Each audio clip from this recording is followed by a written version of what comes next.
An afternoon here. I also know the Bengals are playing at 1, and so I promised our 11 o'clock service that we would not say a word about the Bengals. So if you've DVR'd it, we won't say anything. So nobody with any updates if you're watching on your phones. Here's what I'd like to start out with. I'd like to hear some. Just turn to somebody next to you and share. Finish this sentence. Because of Shiloh. ... Okay? Whatever that means to you in your life, and because of Shiloh. ... On your mark, get set, go. All right, let me hear some of them. Because of Shiloh, what? Somebody finish that sentence for me. You have lots of friends. Good. Because of Shiloh, what else? You feel complete. Awesome. Because of Shiloh, feel God present. Amen. Who else? Because of Shiloh, our kids being able to get an education here in church. Amen. Amen. Because of Shiloh, I saw a hand right in the back. Yes.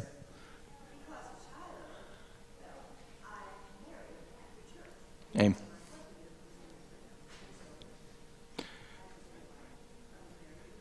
You're married to the church. You know, I feel a little that way myself sometimes. I love it. I love it. Well, here's what I want to do. Let me give you just a couple of pieces of housekeeping before you get started. The first thing I want to show you is a few emails. I'm going to turn this on so I can see what we're doing. A few email addresses. If you have today, if you hear something that you maybe have some questions about, if you are wondering where do I get more information, there's several email addresses on this screen. Okay. Some email addresses. I wanted to make sure you got Brent's email address. He is our director of discipleship. He is also our staff liaison to our finance committee. All of our key staff assign themselves to different areas of supervision, and so Brent is part of the finance team. Amy Cordray couldn't be here tonight, but she is our board chair. Greg Rebenek is kind of setting in today for her, but if you have some questions that have to go to our board, she'd be a good one to email. Aaron Andriaco. Everybody say hi, Aaron. All right, Aaron is our finance chair, at least for another couple of months, rotating off. And so if you have finance questions, we also have an audit team, and you'll hear a little bit about that later on. Jim Ward is one of the people on that audit team. And so if you have some questions about that, Tom Lasky is our staff accountant. And so if you really want some deep nerd numbers, he's your guy. He can tell you all about them. And then I also put up Reverend Brian Brown's email address, and if you have any questions regarding district funding or any of those other things. And so if there's anybody's address on there that you can't find, just email Sandy here in the office, and she can get you hooked up with whomever you'd like to speak with. Let me give you a little bit of history, kind of what we've been talking about. When I stepped in as lead pastor this past July, I was asked by our leadership team, our board and our SPPRC committee, to put some focus around 3 key critical areas for our church. And not that there aren't others that we'll be addressing here as we go, but these are ones that they said, we got some holes in these areas, we got some needs, we got some opportunities here, and so we would like you to put some real focus right away on these 3 areas. And the first area is the area of adult discipleship.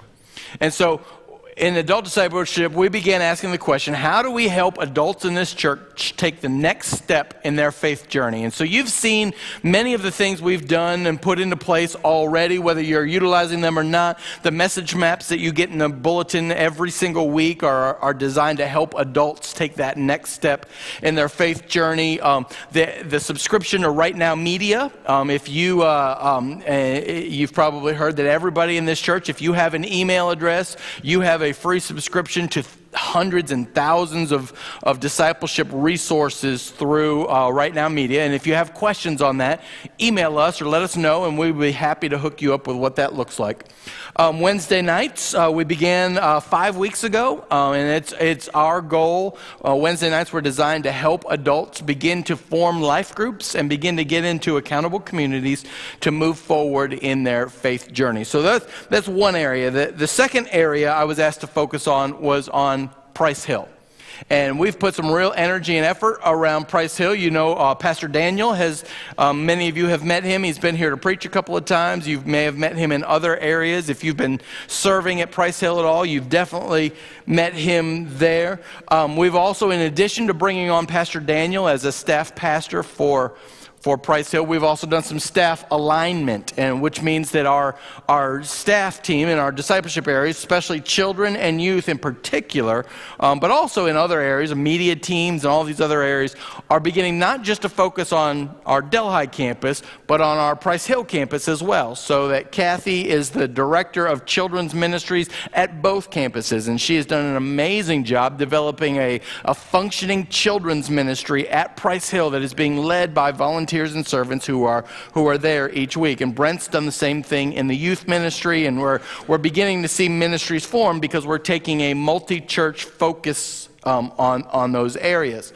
You've begun to see some cross-pollination between the campuses, and so Pastor Daniel will come over here to preach, and I'll go over there. We're working on a music swap here before too long, where their music team comes over here and ours goes over there, and so we're developing some cross-campus pollination is what I've begun to call it.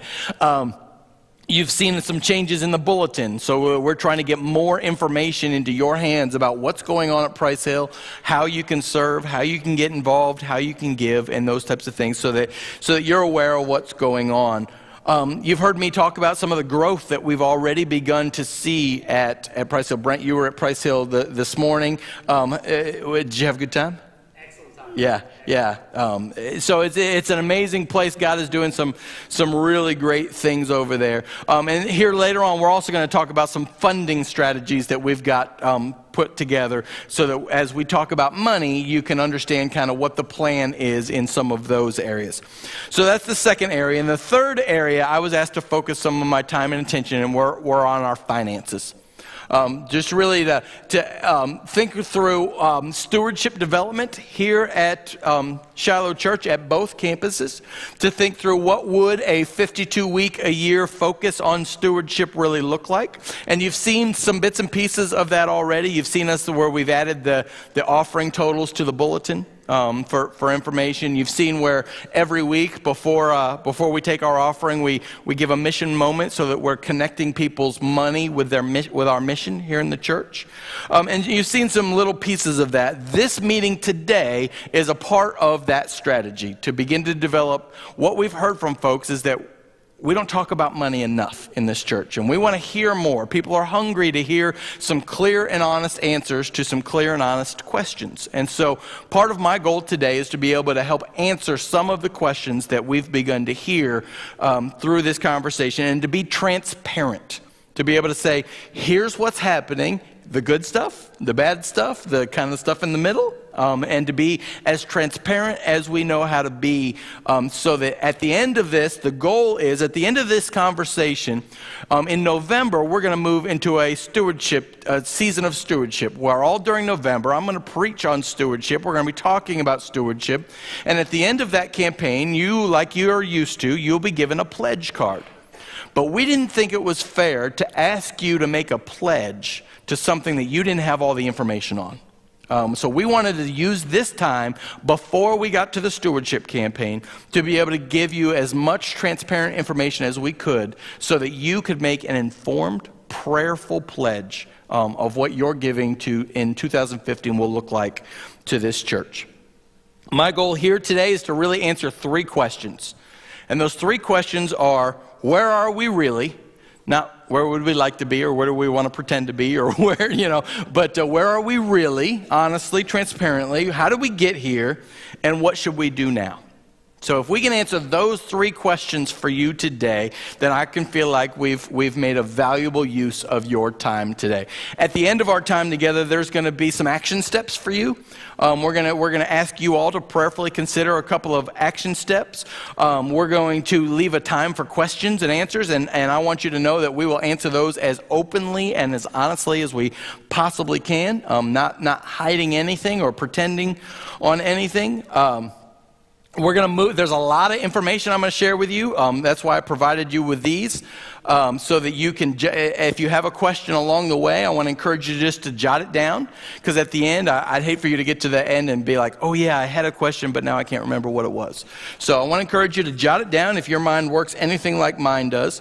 We're going to go 90 minutes and not 91. I promise. We're going to stick to our time schedule today, leave as much time as we can for questions, and then at the end, if we feel like there's still some more conversation that needs to happen, I'm going to dismiss everybody, and myself and our leaders will stick around to answer individual questions from folks. But I want to be as respectful as I can of your time, knowing that this is Sunday afternoon, and you have made a sacrifice to be here. So I want to thank you for that.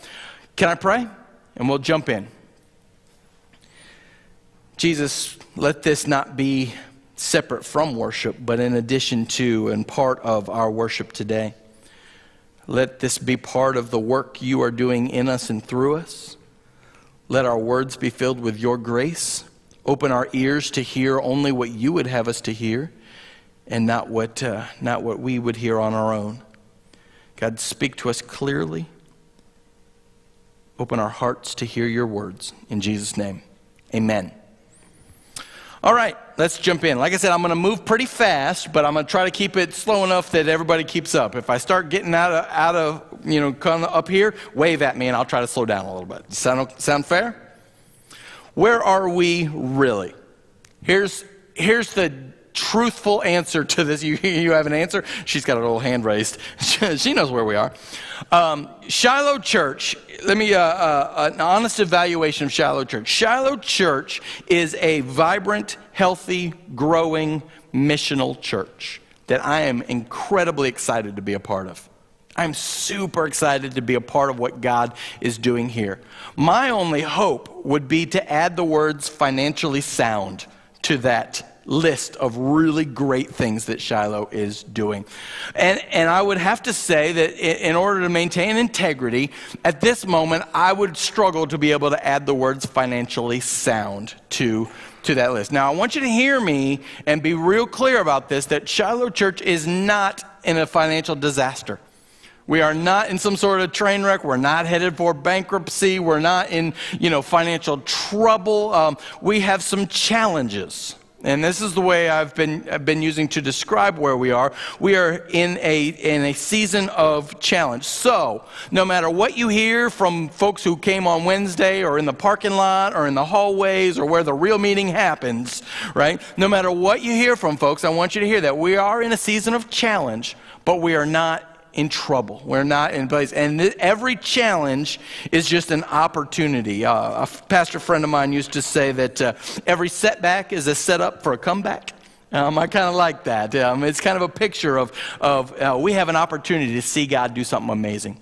So where are we really? We're in a financial challenge. The way I have described Shiloh Church in several different places is that Shiloh Church is a medium-sized church. There's probably about 320 or so people who showed up for church this morning. So that's a solid medium-sized church. We're not a mega church. We're not a small church. We're a healthy, growing, medium-sized church with all the bells and whistles that comes with. We're a medium-sized church with a large church budget, and I'll talk about that here in just a moment, about $1.1 million budget, with small church mentalities and systems running these things. And so I've sometimes described Shiloh Church as living in a little bit of schizophrenia, because we're not sure whether we're a medium-sized church or a large church or a small church, and depending on who you're talking to and what system you're trying to live into will depend on where we are in that way. And it is my firm belief that the financial challenges that we're in today have to do only and solely to the fact that we have outgrown our systems. And I want you to hear me say that's great news. Every healthy organization grows, and as it grows, it's going to outgrow some systems. Now, it's our job to be able to maneuver and manipulate our systems, to change our systems as the organization grows, and so that we can maintain the growth we have. So let me talk a little bit about budget. In 2014, we had a $1.1 million budget. That's very exciting. We have a chart here for you. A $1.1 million budget. Now, what I want you to, this is kind of a breakdown of where some of that money is coming from. What I want you to notice on here is that only 42% of that $1.1 million comes through the offering plate at both campuses. That is offering at both campuses. 42% of the offering comes through the offering plate. 24% of it comes from investment income. We have an endowment at this church, a significant size endowment of about $6 million. And the profit, the investment income from that endowment goes towards that $1.1 million in budget. In addition to that, we have a one-time annual gift we receive right around April 15th, somewhere in there, from a family who's connected to this church of about $100,000. And we have grown to really rely on that gift. But I want you to hear me say, to remember that is a gift, and like any gift, that could come one year and not the next, or that could change. And so just be aware of that. The rest of the budget is made up of two other pieces, the income from our preschool and from Price Hill, and this is both the income and expenditures from both of those places. So I don't want to belabor this too long, but I did think it was important that you take a look at that. From my perspective, given my experience in church, what I've learned is that in order for us to be able to add the words financially sound to that wonderful list of all that Shiloh is doing, we're going to need to move that 42% up into about the 60s somewhere. The low to mid 60s is where we're going to find financially sound, and we'll talk about that a little bit more later. Let me move on. One of the things I get asked is, who gives what? Now, I don't know anybody's names. I don't have any information on who in particular gives what, but I did get some information on the number of people and what people are giving per giving unit. Now, hear me say, when I talk about a giving unit, my wife and I are one giving unit, right? And so in this church, there are about 300 giving units. This chart that you're seeing represents about 147 of our giving units. And as you can see, there are about 49 giving units giving between $500 and $1,000 to this church. This is so far this year through the end of the third quarter in 2014. So just so you have some perspective. 49 people have given between $500 and $1,000. 45 people have been given between $1,000 and $2,000. 18 people give between $3,000 and $4,000, and you can see the numbers drop significantly from there. Now, a couple of things I want to mention about this chart. One of the things I want to point out is that every church has a chart that looks something like this. Every church has one of these. The steepness of of the giving decline, or the number of people who give larger amounts of money, is steeper than most healthy churches. It's steeper than ours. So ours drops off more significantly. The other thing I want to point out is that, remember, this chart only represents 147 giving units of the 300 plus we have in this church, which means a little more than half of the church gives somewhere between less than $500, has given so far this year less than $500. And so when I talk about moving that number from 42% into the low to mid 60s, do you kind of get why that's important and how we could go about accomplishing that? There's two things this chart tells me. First thing it tells me is that we've got some work to do in the area of giving and teaching stewardship, discipleship. Giving always comes out of discipleship. So we've got some work to do in that area. The second thing this chart tells me is that for me, this is an incredibly exciting chart.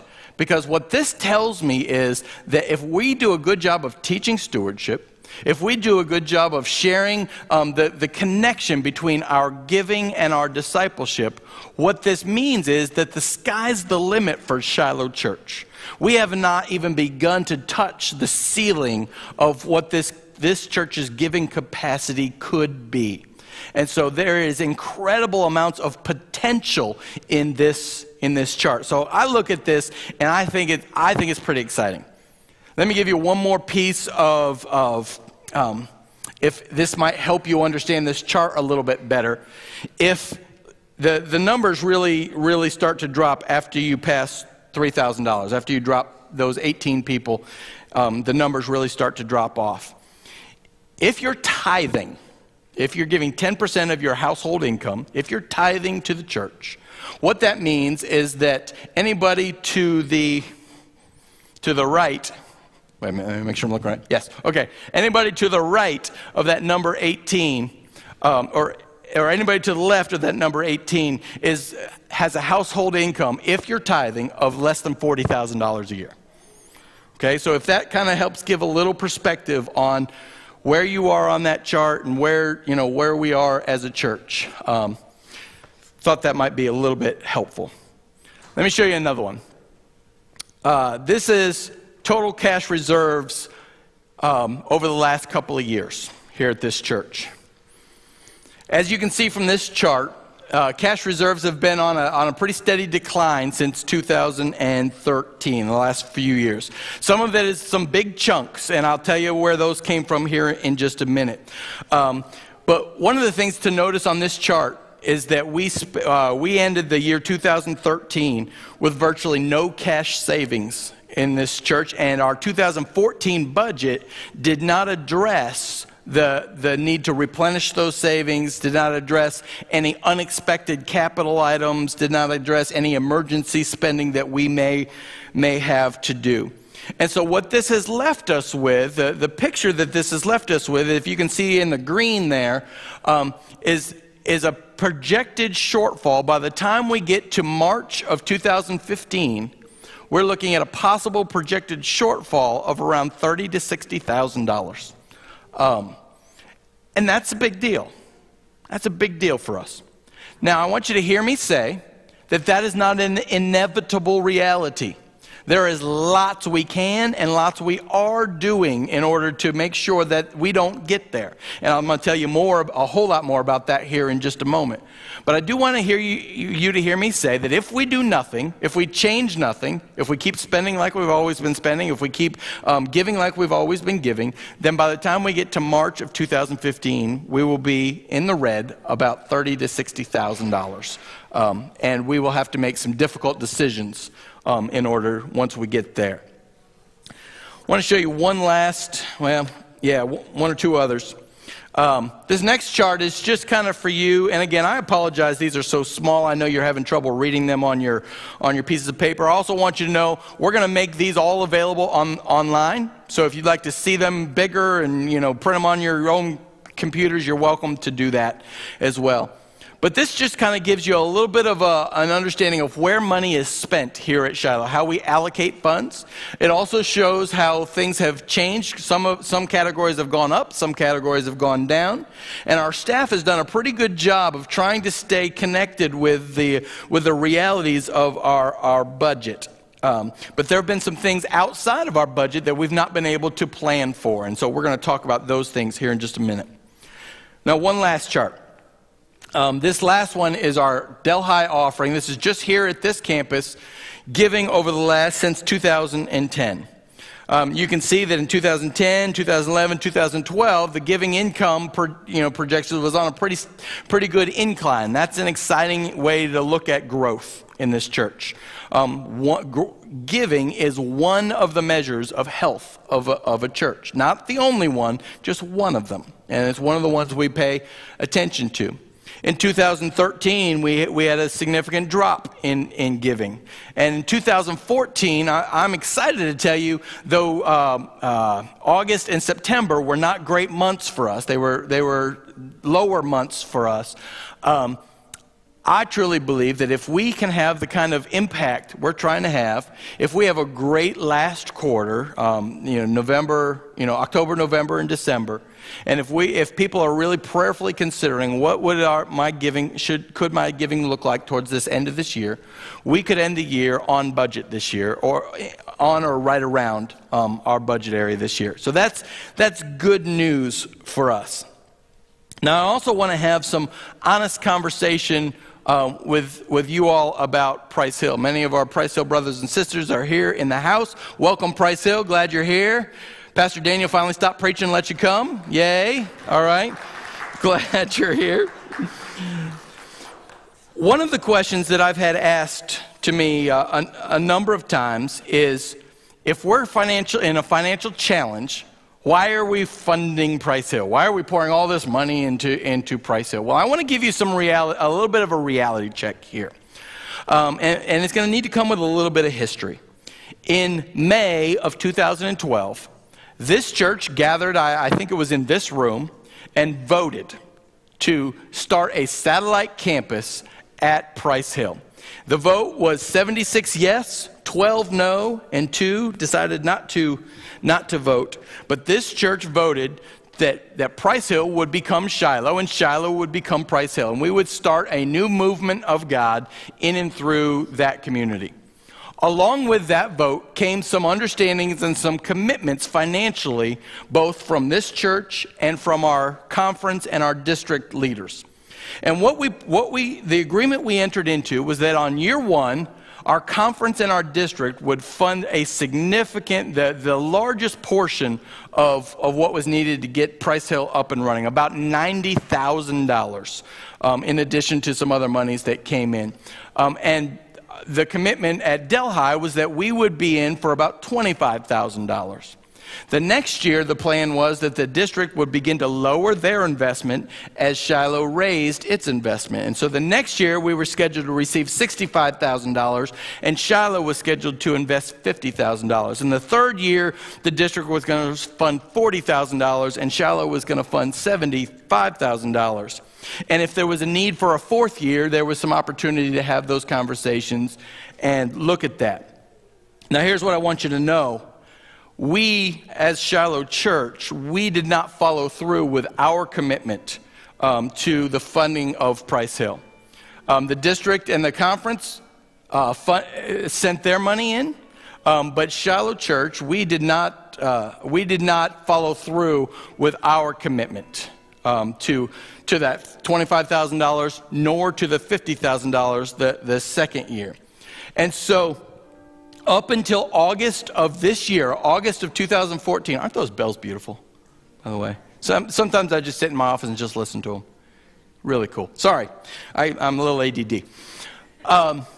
Up until August of this year, our Delhi campus had not invested any cash dollars from our budget into Price Hill. Now, I want you to hear me say we did have staff headed over there. We did have some. Our trustees were invested there, so there was some investment there.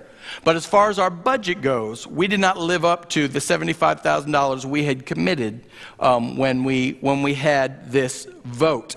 In August, after I'd been here a couple of months, we were having some of these conversations. In August, our board decided to change that and to begin to live into the promise we made to begin with. And we decided to do that in a kind of unique way. We decided to get into a partnership between our Delhi campus, our Price Hill campus, and our district, that triangle of relationship, to fund a $30,000 media project that has gone on over at Price Hill. And today, you guys had the new sound system, new screen, all of this amazing media that you guys have at your disposal here is brand new over at Price Hill. The reason we got into that commitment, and I want you to hear me clearly say this, The reason we developed that proposal was so that it was our good faith gesture to be able to say, we want to begin to keep our promises and live into this. And we're going to do this by making a serious investment. And what that bought us was an opportunity to kind of step back, get in the time machine, and pretend like these first 2 years of funding never happened. And so what we've been able to do is, rather than owing the district $75,000 or owing Price Hill $75,000, we've been able to make an investment of $10,000 here and then say, let's start at year one again. And so our district and our conference, our district superintendent has promised to start our funding level back at $90,000, and Shiloh Price Hill and Shiloh Delhi will begin to live into our promise that we made at the vote to begin to live into that. That's pretty exciting because there's a lot of dynamics going on there. Now, some of you, I can imagine, are thinking, well, great, it didn't work the first time, why would it work the second time? Well, here's the deal. We're doing things differently now. We have a different team in place. We have a different strategy in place. We have a different system in place. All of these three things are going to allow us to live into what the picture of what we believe God's calling us to do in Price Hill and make that a part of us. Well, here's what I want you to hear me say, that Shiloh is Price Hill and Price Hill is Shiloh, okay? And we're not going to allow Price Hill to fail any more than we would allow our children's ministry to fail, okay? That's who we are. And I know there are lots of varying degrees of opinions on whether that's who we should be or not. But I'm just telling you, that's what we voted for. That's who we are. And so now we have the systems, the staff, and the structure in place to really make that a gift. And my hope is that this time next year, you all are sitting in this room thinking, man, look what God has done at Price Hill because of our commitment. All right? All right, so that's a little bit of a where are we really? Let me talk just briefly about how did we get here. This is going to be the good, the bad, and the ugly. Okay, I'm going to share it all with you. Transparent, and you can take it for what you want, but I'm going to share it all with you and trust you to sort it out with your questions. Here's the good news. Like I said earlier, we are a healthy, growing, vibrant, missional church. How did we get there? We got here because there are faithful, healthy, growing, vibrant people at Shiloh at both campuses who are invested in the ministry and in the mission of this church. We are here because you all were willing to give up a Saturday afternoon when the Bengals are playing to be able to say, I care enough to really find out what's going on. We are here because this church is full of people who are willing to make disciples of Jesus Christ for the transformation of the world. And we are here because there are faithful givers and investors in this community. I get to hear stories from some of our financial secretaries of families who may have missed church but brought in their giving anyway because they believe so deeply in the ministry and mission of this church. So that's the good news. Now, we may not have talked as much or as often about money as perhaps we should have in the past. We're going to change that. We're excited, though. One of the things that I'm excited about is that this congregation seems hungry for it. I don't know how many people are in the room right now, but I'm excited that on Sunday afternoon we had about 70 come to our Wednesday evening meeting. So if we reach about 150, we're close to half the congregation showing up for this. That's a big deal. I'll take passion over apathy every day of the week, right? All right? Even if that passion sometimes looks like frustration, even if that passion sometimes looks like anger, even if that passion sometimes looks like irritation, I'll take that over apathy every day of the week. And so I'm thankful for your passion. Let me share with you some of the 3 key challenges we've found ourselves that have caused some of our financial challenges. All right? 3 of them. The first one is unbudgeted, unexpected capital and transition issues. One of the things that has really caused some ripple in our ability to fund the ministry and mission that God has for us is the parking lot project. You know, many of you, you know that this church voted to build a parking lot, and I want you to hear me say I'm a big fan of parking lots. We can't do ministry if people can't park. All right, it's important to have parking. Every church growth leader will tell you parking is key to the next generation to growing your church. So I'm glad there was a parking lot built. The trick came in when the whole cost of the parking lot was about $250,000, somewhere in there, between $200,000 and $250,000. Once you put in the price of buying the house, demoing the property, building the asphalt, all of that kind of stuff. About $250,000 the whole project cost. Our problem was that while we were in the midst of the project, as many of you have run into in your own homes, when you open up some drywall and realize, ooh, we have bigger problems, we ran into that here. And so there were some significant cost overruns in that project to the tune of about $40,000. In addition to those cost overruns, we also have what I have described as a relatively unsuccessful funding strategy. Of that $250,000, we only funded about $17,000 of it, so less than 7% we funded. Now, the reality was we needed to move forward. We had to do this. There were some rules in place, and so once we voted, it had to move forward. But we did not do a very good job of funding it on the front end, the middle end, or on the back end. And so we found ourselves in a pretty serious shortfall. In order to pay for this parking lot, we had to deplete our savings. We had to take out a $70,000 line of credit. 65 of that was for the parking lot. We actually have a $100,000 line of credit. We've only used 70 of it. The good news is that's the only debt this church owns. $70,000. For a $1.1 million organization to only have $70,000 worth of debt, well done. There's a lot of other churches who'd like to be able to say that.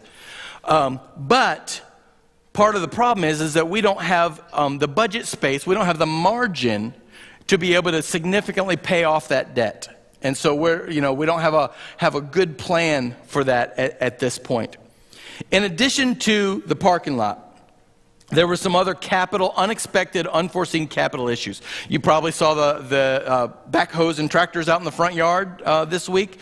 They're working on a sinkhole that's in our front yard. The last thing we wanted was to be on the news and saying, somebody's dog got swallowed up by a sinkhole. And so it was a safety issue that had to be addressed. And there were several others like that. There were some issues at some of the parsonages that we own. We have some dead trees out in the front that we have to deal with, some heating, ventilation, and air conditioning issues. There's some roof leaks that had to be addressed right away before those came bigger issues. Over at our Price Hill campus, we had some projects there as well. One of them was that media project that I told you about. The other was there was a garage there that became a really dangerous safety hazard. There was bricks literally that were falling out of this garage onto the tops of kids' heads, and that never happened, but it could have happened, and we were concerned about that, so we needed to demo that garage and get that down as a safety issue. So there were lots of unexpected spending that wasn't a part of our budget in a year where we started with zero to begin with, okay?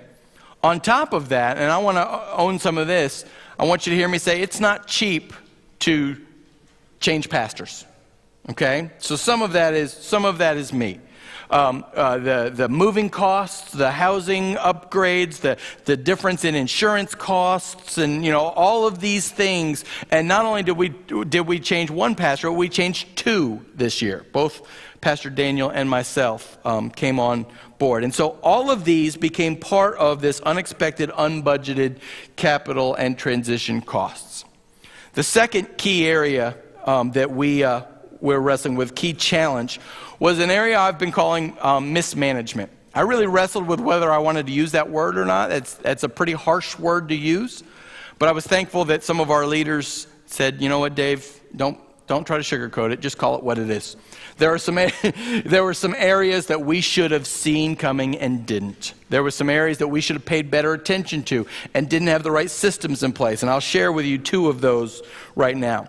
The first one was in our accounting systems. We moved in 2012 from using Church Windows software to using QuickBooks software. And I don't know how many of you are familiar with software changes and all that kind of stuff, but lots gets lost in the translation. And so what ended up happening, in addition to a change in accounting systems, over the course of 3 years, we also had 3 different accountants who all had different systems and who had different processes in place and different mindsets. And so what would end up happening is that we would come to board meetings and we would say, well, here are the numbers we think. Right? And there wasn't any, it was so hard because we couldn't get back to some of the original numbers because of the change in software. And so we found ourselves with what we were calling fuzzy math. So we'd walk into board meetings and we wouldn't know where the bottom line was. And so it was really difficult to make decisions if you don't know where ground zero is. You can't, it's hard to move forward on that. And so we did not have, this is one of those areas where our church size and our church budget outgrew our system. We did not have an effective system to be able to get clear answers to critical questions, okay? The second area is in the area of our preschool. And here's what I want to say about that. What we discovered was that in 2013, the preschool operated at a deficit of about $47,000. And in 2014, the preschool is projected to operate at a deficit of about $30,000. Once this was discovered in about July or August, we immediately went to work on a major overhaul of all of our systems that are designed to bring the preschool back to break-even status in 2015 and begin to see a profit again in 2016.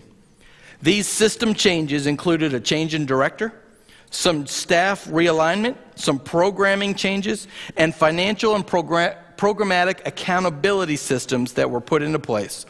All of these changes were put into place keeping in mind the children and families that we serve through the preschool. Pastor Brent now is overseeing our preschool, has direct eyesight on what's going on in our preschool, and he is also heading the search for our new preschool director. Okay? So we're going to talk more about that, and I hope you have some questions on that later on. But I do want you to know that's an area where we did not have good management. We mismanaged our preschool.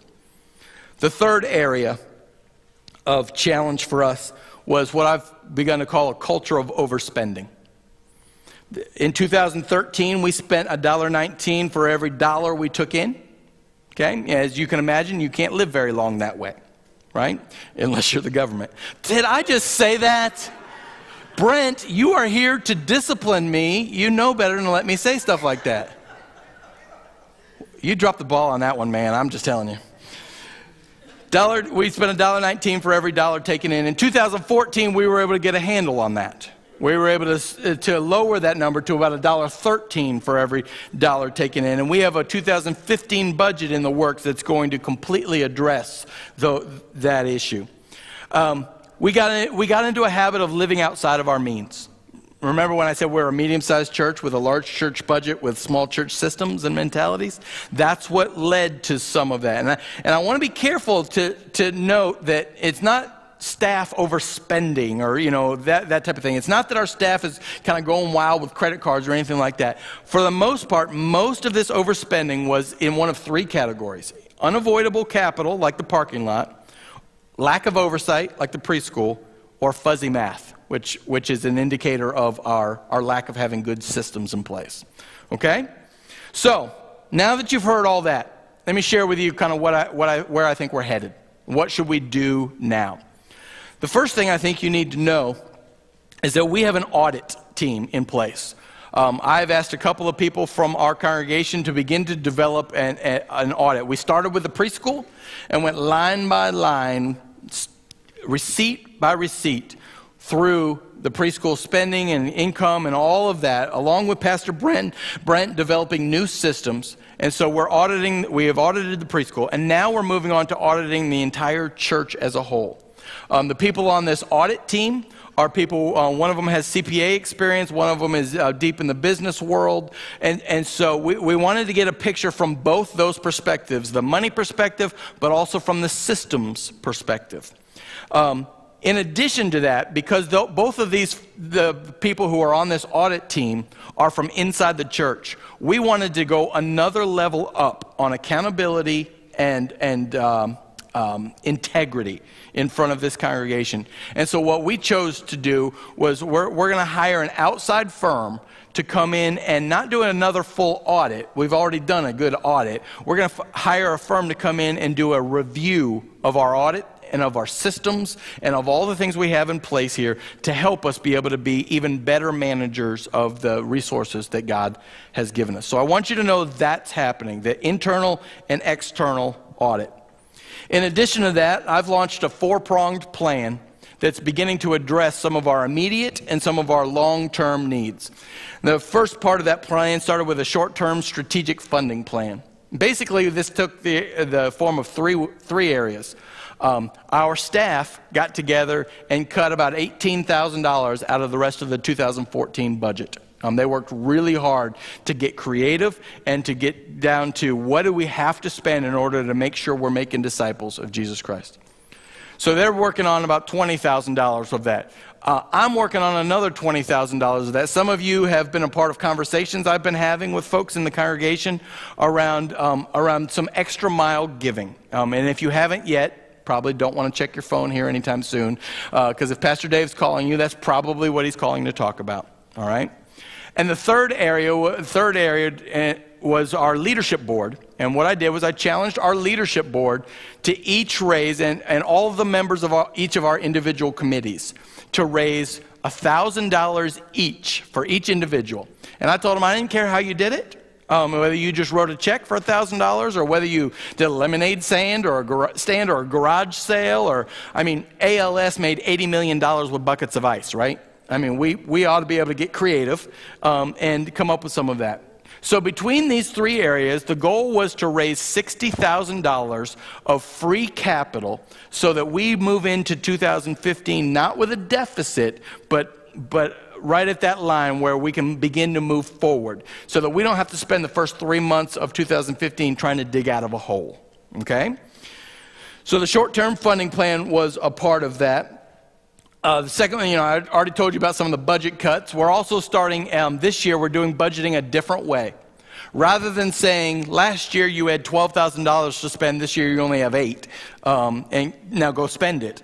This year what we're doing is we're saying, give us a list of the goals you have in your ministry area and what it's going to cost to fund those, and put them in a priority list. And what we'll do in each area of ministry, so Brent and I had this conversation just the other day, in the area of youth ministry, he's going to list out all the goals he wants to be able to accomplish by the end of the year in youth ministry. And we're going to put them on a priority list, and we'll fund them according to priority, based on our ability to live within our means. So it's a different way of doing budgeting. I'm not a big fan of the word budget. I'd much rather call it a ministry plan, because that's what we're doing. We're planning ministry. So budget cuts, stewardship development. You've heard me talk about some of that. The stewardship campaign we're going to be in November is a part of that. And you'll see all kinds of ways where we're going to help our congregation move from 42% over into the low to mid 60s, somewhere in there, by increasing our capacity for giving, both through outreach and through discipleship. Okay? And then the fourth one is a possible liquidation of some assets. We're looking right now, and again, at this point, this is just spaghetti on the wall, seeing what sticks. But we're asking ourselves the question, what do we have that maybe we've just had because we have it? And maybe it could do better on eBay or something like that, so we could create some available capital in order to be able to move forward. So that's that plan. We're also working on right-sizing our systems. You heard me say earlier that, with this kind of this schizophrenic understanding of who we are, what we have to do is we have to bring all of those into alignment. And one of the ways, and like I said before, it's my deep conviction that many of the financial challenges that we've encountered have come because we've outgrown our systems. So now we have to ask the question, what does the next generation of financial systems look like at Shiloh Church? And one of the things I'm proposing, and this is semi-controversial conversation. One of the things I'm proposing is a new position. I know some of you are thinking, why would you hire somebody new when we're in trouble? Well, the reality is we've outgrown our systems. And if you don't, every system is perfectly designed to get the results it's currently achieving. So if you don't like the results you're getting, you got to change your system. And so what I've proposed is developing a position at this church, a full-time position called the Director of Operations. And the Director of Operations would work directly with our trustees and with our finance team on overseeing their full-time job would be oversight of our financial, stewardship, and building and maintenance areas. I want you to hear me say, we have some incredibly talented and gifted people on our leadership teams. This has nothing to do with our leadership teams. But our teams, by definition, are designed specifically to be reactive. So that when the roof leaks, the trustees react to it. When offerings down or up, the finance team reacts to that. The teams are specifically designed to be reactive. We are a large enough organization now that we need somebody being proactive. We need somebody out there visioning for the future. We need somebody out there driving it so that when we see a major heating, ventilation, and air conditioning issue coming up in 5 years, we begin to roll a plan into place so that doesn't become an emergency. Okay? And so this Director of Operations would function very much in that way, and we can chat about that more if you'd like. The last thing I want to talk about on this, what we're doing now, is our endowment committee. We have an endowment committee that meets now. You heard me say we have about $6 million worth of endowments. There's also some smaller endowments. Some of them are doing well. Some of them are not doing so well. So one of the job of the endowment committee is to help out with some of the underperforming investments that we have. Help them to maximize their gift that they were designed to maximize. I'm also working with the endowment committee and our finance team to develop a 5-year plan and strategy where we lower our dependence on our endowment and raise our level of stewardship development so that we are not so connected in so many ways to endowments and outside gifts. That we're living within our means here in this church. And so then what that would do then is free up our endowments to be more missional, to be more focused outward, and to help us do the next level things. And we wouldn't be relying on them to pay the light bills. And if the stock market takes a downturn, now we're all in big trouble. Okay? So that's part of that plan. Give me 3 more minutes and we'll go to some questions and answers. 3 minutes. Here's some action steps. There's 2 things I'm asking everyone to prayerfully consider, everyone that I meet with. The 2 things I'm asking everyone to prayerfully consider are this.